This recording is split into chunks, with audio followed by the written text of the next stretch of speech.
Minute or two to make. Thank you very much. And just a reminder, as I said, the food will be served till 2:30, so you can continue to eat. God bless you all. It's really good to see. I recognize some familiar faces, and I don't recognize some, but I hope that we can get acquainted as time goes on. I have formed a committee to run against Charlie Baker in the Republican primary.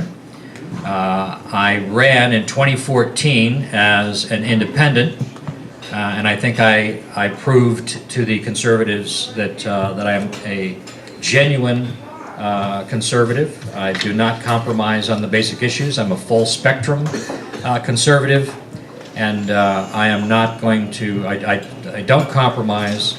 I don't water down my views in order to satisfy the media, and I'm looking forward to the opportunity to be able to meet all of you and prove myself and my viability as an alternative to Mr. Baker, whom I think is worse than if we had elected a Democrat.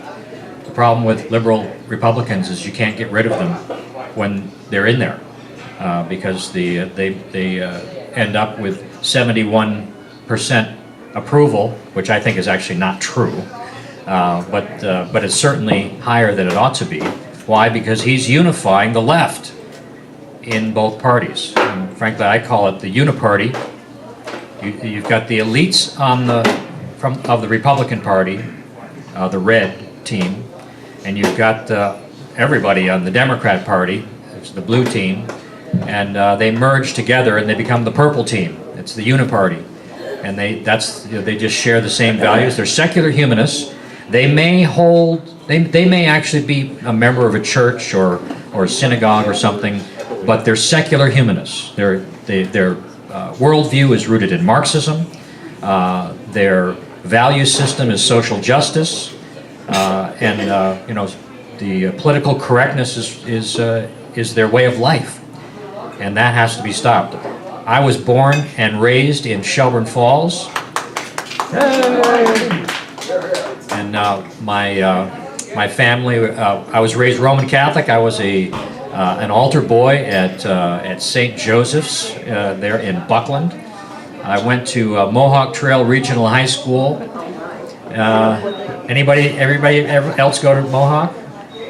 I don't know what the chuckles are for. I dropped out of there, if that helps.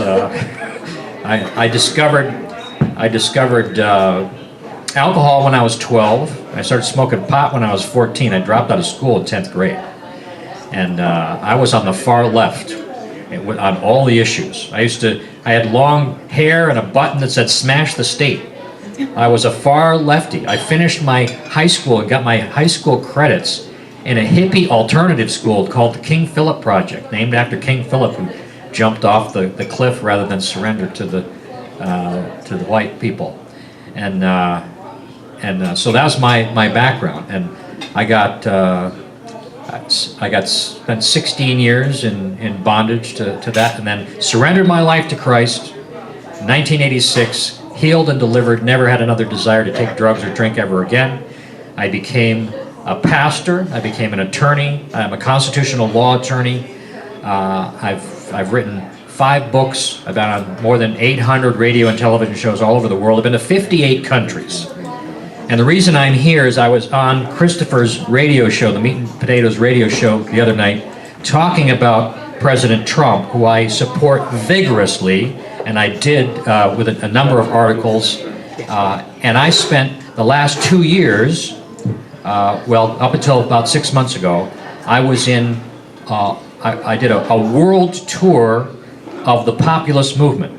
I was in Western Europe, I was in Eastern Europe, I was in Central Asia, I was in 27 countries, and I was studying the populist conservative movement because I recognize it as the hope for the world to break free from the elites that want to enslave us in a one-world government, right? That's the truth of things. So I was in Hungary and involved with Viktor Orban, the incredible Christian president there. I was in Romania.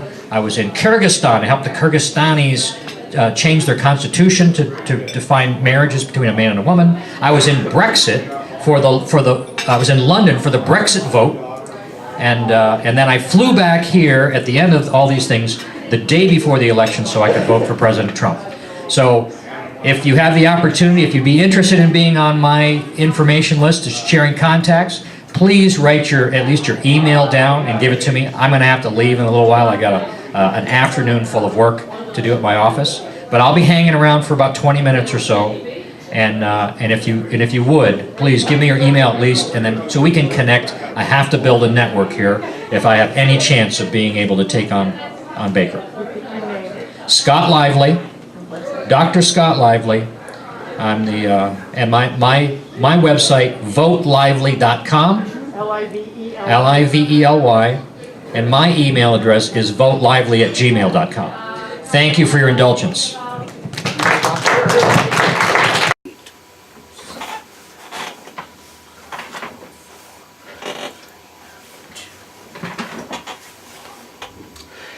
You were listening to The Meat Potato Show, conservative talk and awesome rock on KTNTradio.com. You're stubborn, underqualified, and you barely speak English. Welcome to the DMV.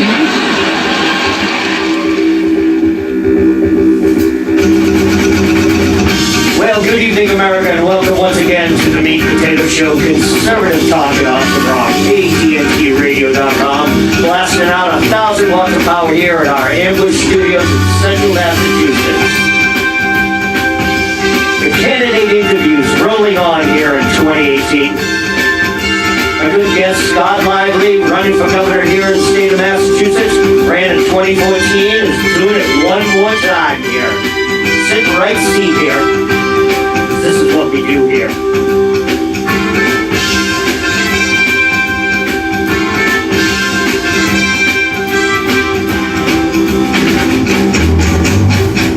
Helmets and safety glasses are required, folks. Sit back and relax. Seatbacks and tray tables in the upright position. If the content of this show offends you, call somebody who cares.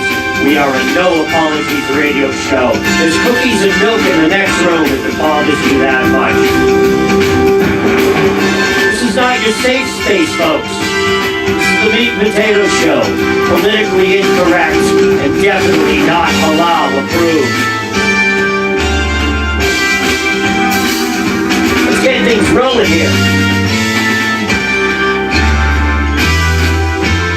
Candidate interviews of 2018 rolling on. All right, let's get things fired up here. I'm so excited.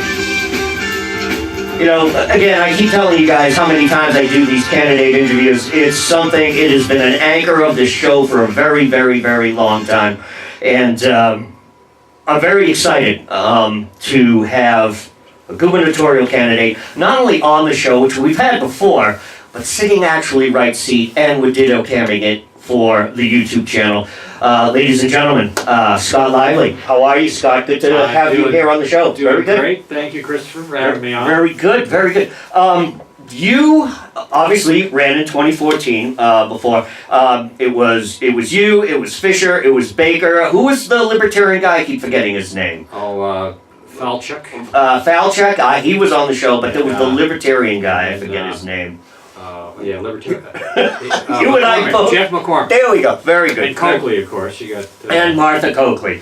Invitations were sent out to Martha Coakley. Never responded. McCormick, even though Dan Fishman and I are very good friends. Dan's been on the show. Dan's been involved with the Worcester Tea Party as well. He said, "Oh, I'll get McCormick on. I'll get him on." Guy never came in. I don't know how many votes he got in the election. 17,000. 17,000. Falchuk was very gracious to come on the show, and unfortunately Mark did not win, and he did not come on till after. And I told him, I said, Mark, candidate interviews, the Meat and Potato Show, and here we are 10 years into doing this show, and 10 years into doing the candidate interviews. Now, you know what's great? Is now I have people coming to me. I just heard from Kingston's campaign. He's coming to our event on Saturday, and they're going to get in touch with me. He's going to have his people get hold of my people, which means basically me. And so he's going to be coming on as well. Beth Lindstrom, I'm working on Beth to get her onto the show. And of course, we got people across the country coming on for their respective candidacies, for their respective offices. So thank you again. My great pleasure. Great. So let's go back to 14. Just tell us the story. What made you want to get into it even back then? What was happening then? And then we can segue into this year, and then we'll get into a little bit about you. Well, a little bit of background. Go ahead. This is why I ended up in the 2014 race. You know, I was born and raised here in Massachusetts, Shelburne Falls. Left in '77, and came back in 2008 to open an inner city mission church in Springfield. When I left here, I was a pothead, an alcoholic, drug addict. Yeah, we'll read a little bit about that. You had a sordid past. Very sordid past. But when I came back as a Christian pastor, a Christian attorney, and a missionary, and opened an inner city mission in Springfield, and wanted to have a platform for being able to promote biblical values and a biblical worldview in the political arena, Right. which almost nobody does. Conservatives, unfortunately, often will sort of temper their views and follow the campaign consultant mentality. And the next thing you know, they sound just like the Democrats. Well, I call them now Republicrats. Yeah, the Uniparty. I like that, Uniparty. And it's the purple Uniparty. It's the red Republicans and the blue Democrats at the elite forming together. It's the purple Uniparty. I remember when I ran into you and met you at the CLT thing, the Friday morning group. One of the questions I asked it of that girl Pena, and she's another one that I sent out some emails to get on the show. And one of the things I had posited was that, you know what, we do this. We become purple, the Uniparty, Republicrats. We lose. And so my question, I don't know if you remember the question, I was like, why don't we just run on our principles? Run on the anti-abortion. Run on the Second Amendment. Which is what I did. Well, people have come back to me. They quietly said, "Well, Chris, that's nice, but we can't because we'll alienate. We're already alienating people. You can't help it. We're already losing these elections. Yeah. Let's lose on our principles." Yes. Well, and frankly, how are we ever going to restore Massachusetts without authentic conservative values? Exactly, and constitutionality. Yeah, the constitutional originalism. We need to get back to what the founding fathers established. Yes. Stop playing footsie with the left. Who the main power is in our culture? It's the media. The media dictates or defines in the public mind what reality is. And Mika Brzezinski on MSNBC literally said, it's all over the place on YouTube. It's like that's our job to tell people what to think. Right, exactly, and that's what they do, and the public accepts it. And the Republican candidates, instead of attempting to change the culture by teaching the superiority of conservative thinking, Right. they pander to the electorate where it sits right now. And because of that, the culture is always moving to left, so the Republican Party is always moving to the left. One of the things I've had this conversation and this argument before, that everyone panics when people use the term conservative. People panic when we talk about Christian values, or even electing somebody with Christian values. There's this instant knee-jerk reaction that, they're going to repeal Roe versus Wade. We're going to go back to the 1950s. We're going to go back to this. Let me tell you something, Sure sounds folks. good to me. Exactly right. Let me tell you something, folks. One of the things that has happened not only over the last 50 years, but if you study the history of progressivism from the 1880s forward, think about this, folks. Everything that you see in America today is a result of the onslaught and forward juggernaut of progressivism. All that we conservatives, Republicans, constitutionalists, pick your poison, whatever you want to call us, all we are doing or have been doing is a blocking maneuver. Yeah. Or It's all kind defense. Of, it's defense. There's no offense Right. on our side. Exactly. So when people sit there and they say panic, oh, if we elect Scott Lively, he'll repeal Roe versus Wade and he'll do this, oh, we'll go back to the... And yeah, it's a nice pie-in-the-sky dream, and I would love to see legislation. It'll probably go down in flames. But what people don't realize is these things are almost set in stone. They're cemented now into modern day, not just Massachusetts, but modern day America. So even if somebody like a Donald Trump, or even say we had some sort of Ronald Reagan-esque type person in the presidency, I think of Mike Pence. Yeah. He's a very devout Christian man. Uh-huh. I can see him succeeding Donald Trump.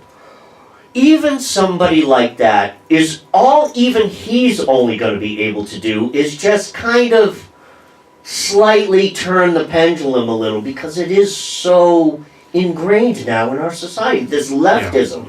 Yeah, but and when it comes down to what we're really talking about, it's Marxism.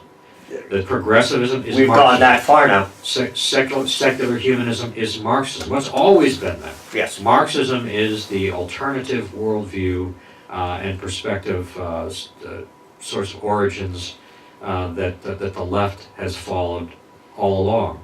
And what's the counter to that? It's the Judeo-Christian biblical worldview. Right. And those two worldviews have been in conflict, and Christians and Marxists have been fighting for control of the culture for all this time, for over a century. And Christianity, one of the things I love about Christianity is it is, well, our whole founding of the nation, Judeo-Christian, the whole concept of the Constitution and the Declaration. You just read, I've got a library over there, plenty of presidents, Jefferson, Washington, Madison, everybody. Even when I end my show, with a firm reliance on the protection of divine providence, there was that Judeo-Christian. These were pious men. Not many of them were quote-unquote churchgoers. Yeah. But they were at least pious men because of their upbringing in that. And they were God-fearing. They accepted the presuppositions of Christianity, Sure. whether they lived them perfectly or not. Who does? Nobody. But that's, and if you actually go back and look at what the founding fathers wrote, they didn't have this sort of New Testament myopia. It was a whole Bible Christianity in which they drew from the Old Testament, Yep. even more than the New Testament, Yep. because it's the Old Testament that gives guidance on how to deal with government. It's the New Testament that's really about church life, Right. things happening within Christendom. Right. And they understood that. They had this kind of breadth, and so they had respect for the Torah as much as they did for the New Testament in that sense. And I think that's why their culture was so robust in terms of Christian values, and they were so far superior in their cohesion of the society. And then the 1950s, I think, we really peaked in terms of our Christianity in the country. Yes. In that we had reached really the pinnacle of security and prosperity as a result of embracing a biblical worldview. I can concur with that. I agree. Yep. And then immediately following that, the 1960s, the Marxist values. Right. Well, what was happening also counter in the 50s, the whole beatnik movement. Well, yeah, Which was the precursor to the 60s. Yeah. Well, you know what really happened in the 1950s that didn't sort of really take effect until the 60s was the influx of the Buddhists from Tibet. Ah. The communists had taken Tibet, Yep. and all the Buddhists escaped and came to California. And that's, so the land of fruits and nuts really got its name when all the new Buddhism, New Age type of stuff, it was right. translated into New Age by the youth culture in California at the time, and that's what swept across the country. And what people don't realize also about the history of that is Islam infiltrated in the 60s. The whole Black Panther movement, a lot of that had roots in Islam.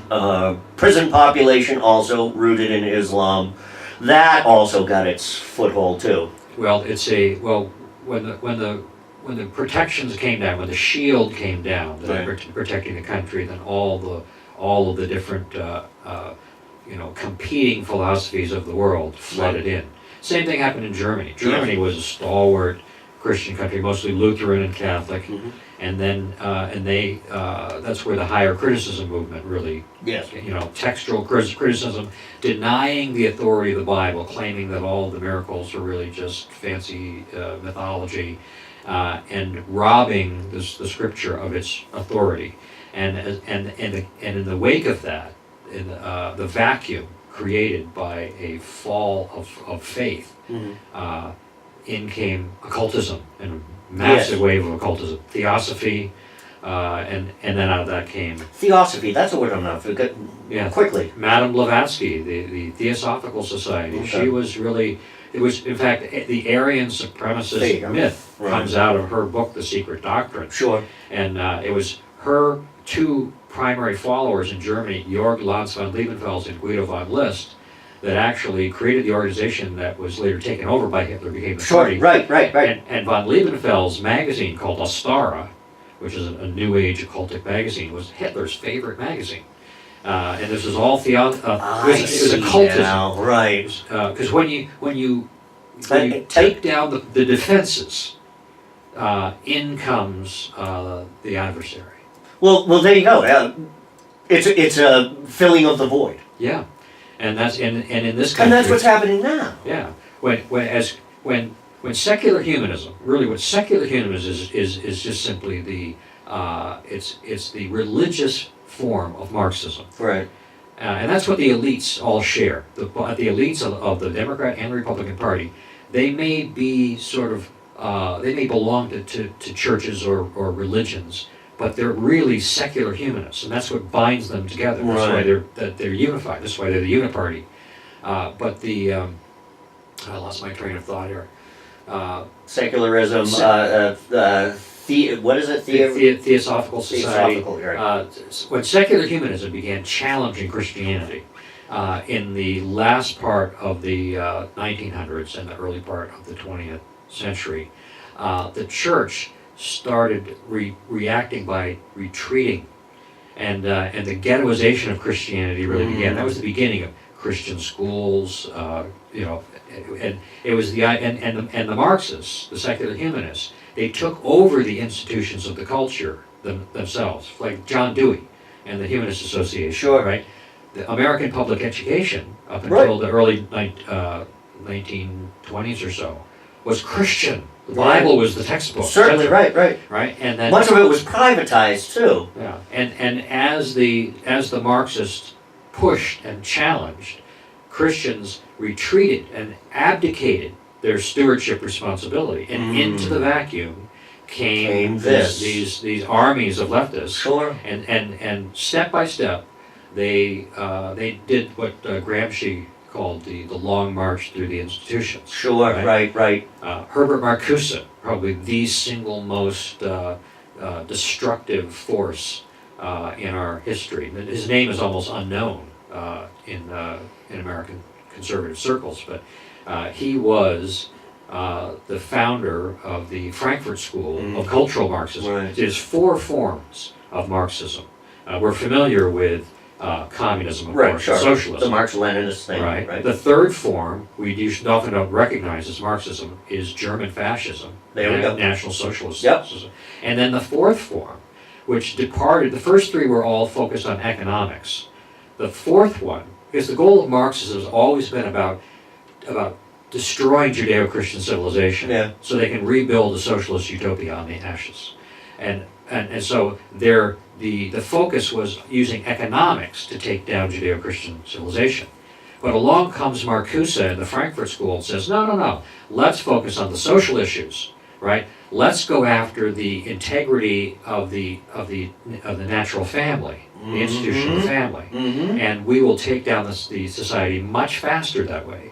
And that's exactly what they did. And you couple that, again, we were just talking about the 60s, and in the 60s, there was a little thing I wrote years ago on the blog about the development of child protective services. Out of the 60s, what did we see? All these pop psychologists, these social engineers coming out, Right. all these young kids coming out with all these theoretical ideas on how society this should was be not new. molded. This didn't start in the U.S. This is all Sure. out of the Soviet Union. Well, what I'm saying is in the 60s here in America, now you've got these people coming out of college with all these sociology degrees and psychology degrees based on everything that you were just talking about. You know, I was in Moscow in 2013 Right. For the planning committee for the World Congress of Families. Right. And Keep talking. I want to get my door. My cat came in. Keep going. Okay, and and I had the opportunity to meet a Russian intellectual who had written an incredible article in which he traced all of the American leftist institutions and Hey, it's live radio, folks. What do you want?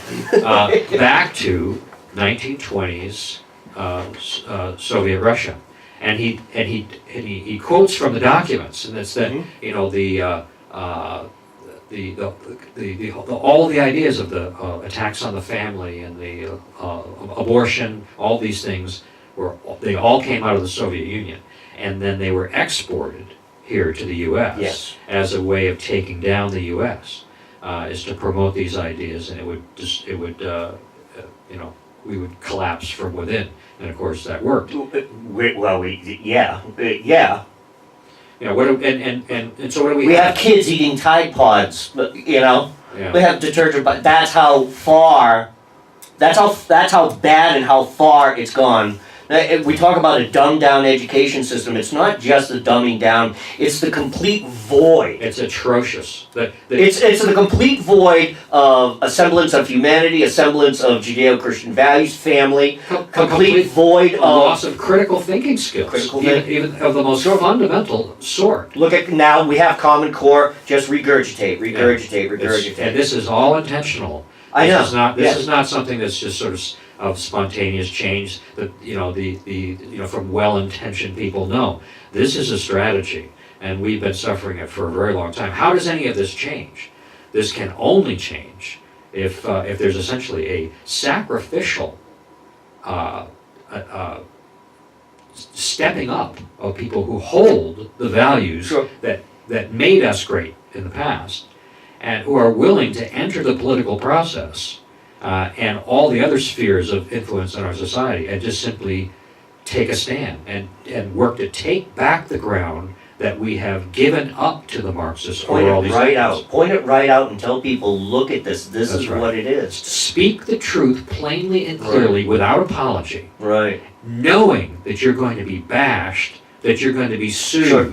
that you're going to be Yeah. maybe even jailed. Yeah. But you do it because that's the only way. And it's the right thing. Yeah, it's the ideas that change a culture, and when you lose, when your leaders stop articulating the ideas that actually contradict the left at a fundamental level, the presuppositions, the premises, the conclusions of all the ways of thinking. There is a leftist version. There's a conservative version.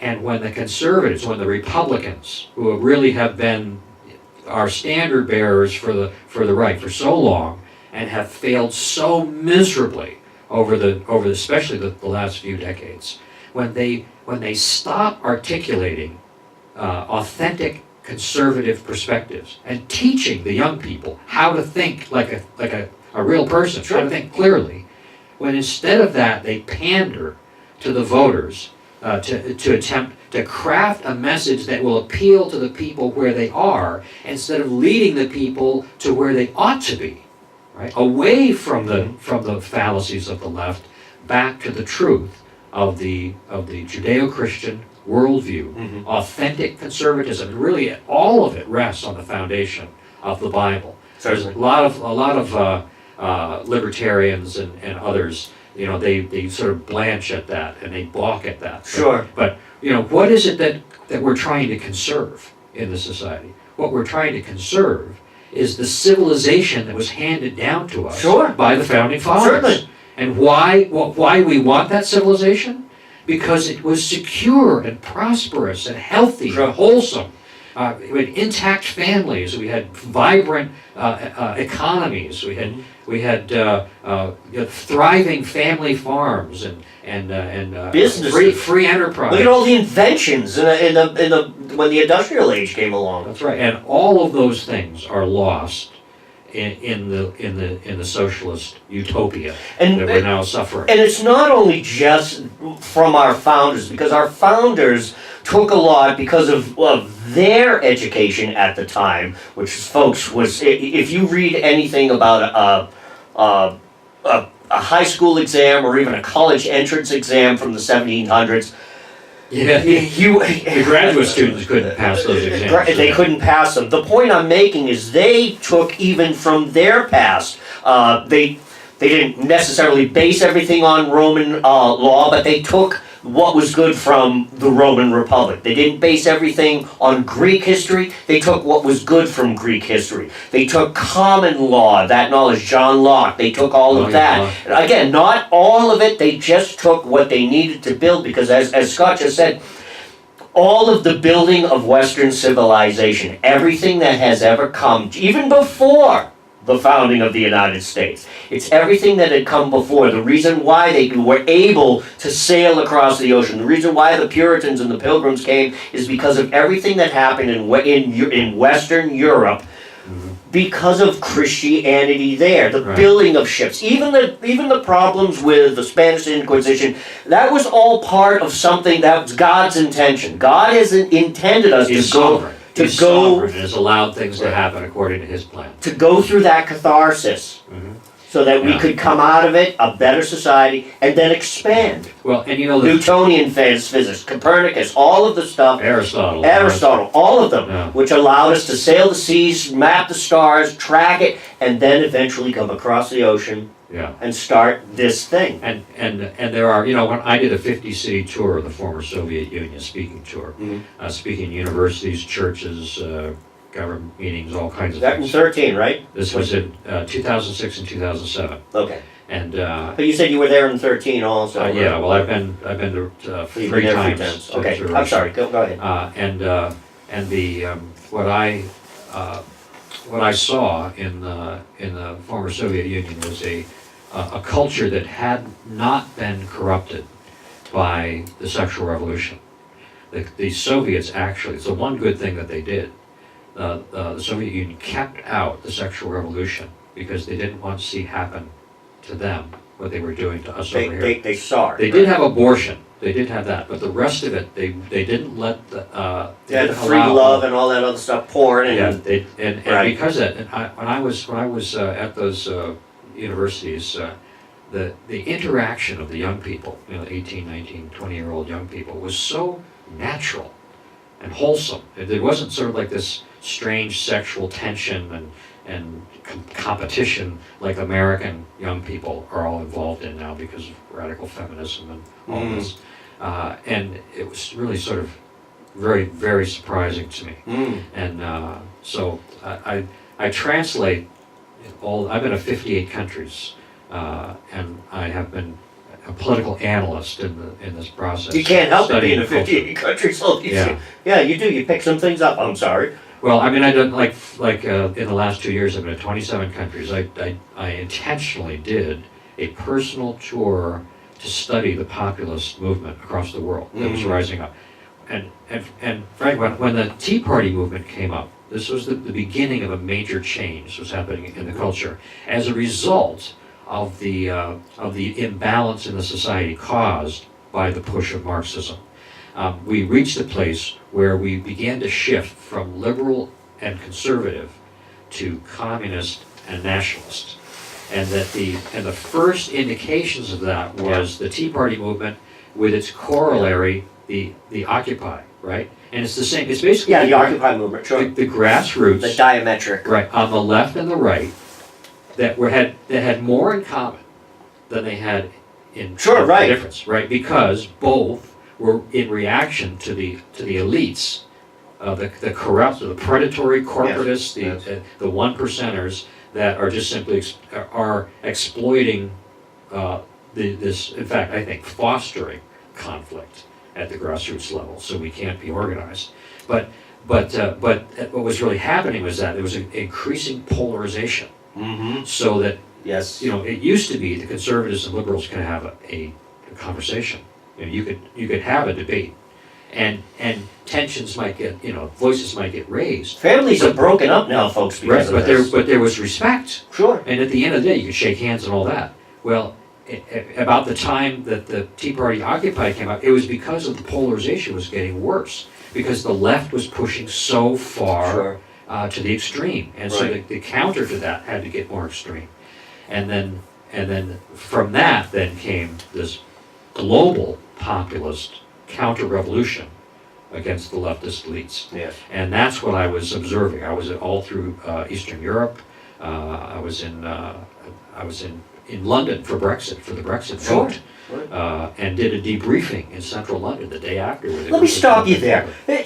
This entire concept that a lot of this nationalist movement going on in Europe right now, the left always likes to default to it's a racist movement, nationalists, and they instantaneously equate, well, we saw this before with the rise of Nazism. Folks, a completely separate ball of wax there. Why is that? Why is that instant knee-jerk reaction? See, you've been there, so you're seeing a very populist, you're seeing a more conservative people, their own individuality. But there's a spectrum of it too. What Right. I saw is the healthiest forms of nationalism I saw were like Hungary. Okay. Hungary is a country with a Christian president or prime minister, I forget what he is, Viktor Orban. Mm-hmm. Viktor Orban led the charge, even though they're in the EU, and the EU is about as bad as it gets in terms of leftist totalitarianism. But yet, despite that, the Hungarians under Orban, they put a protection for unborn babies in their constitution, and that marriage is between a man and a woman.